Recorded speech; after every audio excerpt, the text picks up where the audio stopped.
Praise the Lord. கர்த்தருடைய பரிசுத்த நாமத்துக்கு மகிமை உண்டாவதாக.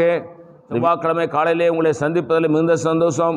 இந்த நாளுடைய ஆசீர்வாதத்துக்காக ஒரு வேத பகுதி வாசிப்போம். சங்கீதம் 36 அதிகாரம் 8 வசனம்.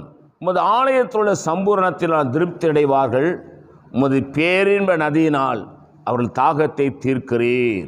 இந்த சங்கீதத்தை எழுதின தாவீது சொல்றாரு, உமது ஆலயத்துள்ள சம்பூரணத்தினால் திருப்தி அடைவார்கள். அப்போ ஆலயத்தில் எல்லா நன்மைகளும் இருக்கிறது, எல்லா ஆசீர்வாதங்களும் இருக்கிறது, எல்லா மேன்மைகளும் இருக்கிறது. கர்த்தருடைய ஆலயத்தில் இல்லாத ஆசீர்வாதமே இல்லை. ஏன்னா ஆசீர்வதிக்கிற கர்த்தர் எங்கே இருக்கிறாரு? அவர் தேவ சமூகத்தில் தேவனுடைய ஆலயத்துக்குள்ளே இருக்கிறார். இஸ்ரவேலே, கர்த்தரை நம்பு, கர்த்தரை நம்பு. அப்போ நம்ம ஆண்டவரை நம்பும்போது வேதம் நமக்கு தெளிவாய் சொல்லுகிறது.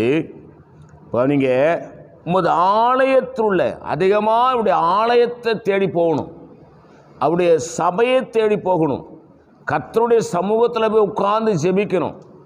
எந்த நமக்கு மனசோர்வு வந்தாலும், கஷ்டம் வந்தாலும், நெருக்கம் வந்தாலும், போராட்டம் வந்தாலும், பிரச்சனை வந்தாலும் நாம் உடனடியாக ஆலயத்தில் போய் முழங்கால் படிட்டு 2 கரங்களை விரித்து ஆண்டவரேன்னு கூப்பிடும்போது அவர் இறங்கி வருகிறார்.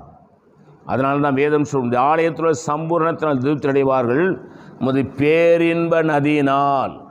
கர்த்தரை பாடும் பொழுது, துதிக்கும் பொழுது, ஆராதிக்கும் பொழுது, ஆவியில் நிரம்பி களி கூறும்போது பரிசுத்த ஆவியான வல்லமையாய் நமக்குள்ளே இறங்குகிறார்.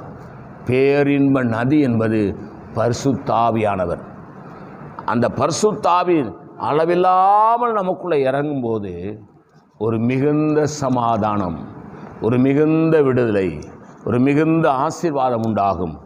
ஆகவே இந்த காலை வேளையிலே ஒரு ஆலயத்தை தேடுங்கள், பரிசுத்த ஆவியினால் நிரம்புங்கள், ஆசீர்வாதத்தை பூரணமாய் பெற்றுக்கொள்ளுங்கள்.